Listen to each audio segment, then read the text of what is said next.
কিন্তু প্রিয় নবী কোনোদিন আজান দেন নাই। আল্লাহু আকবার বলেন না? প্রশ্ন জাগে না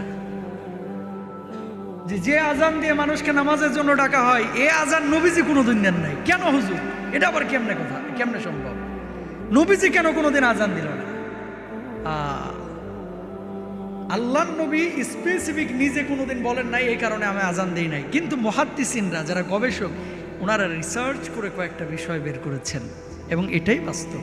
এই কারণে নবীজি আজান দেন নাই। শুনেন, তারাবির নামাজ যদি নবীজি প্রতিদিন 20 রাকাত পড়তেন, এটা ফরজ হয়ে যাওয়ার সম্ভাবনা ছিল, ঠিক কিনা? নবীজি যেটা নিয়মিত করতো সেটা কি হয়ে যাইতো? ফরজ হইলে এটা মানে মানা, পালন করা, বাস্তবায়ন করা আপনার উপর আবশ্যক হয়ে যাইতো না? বুঝছেন কথা? মায়ার নবী, রহমতের নবী, দয়ার নবী, এই জন্য প্রতিদিন 20 রাকাত উনি তারাবির নামাজ পড়েন নাই। কেন? যদি পড়ি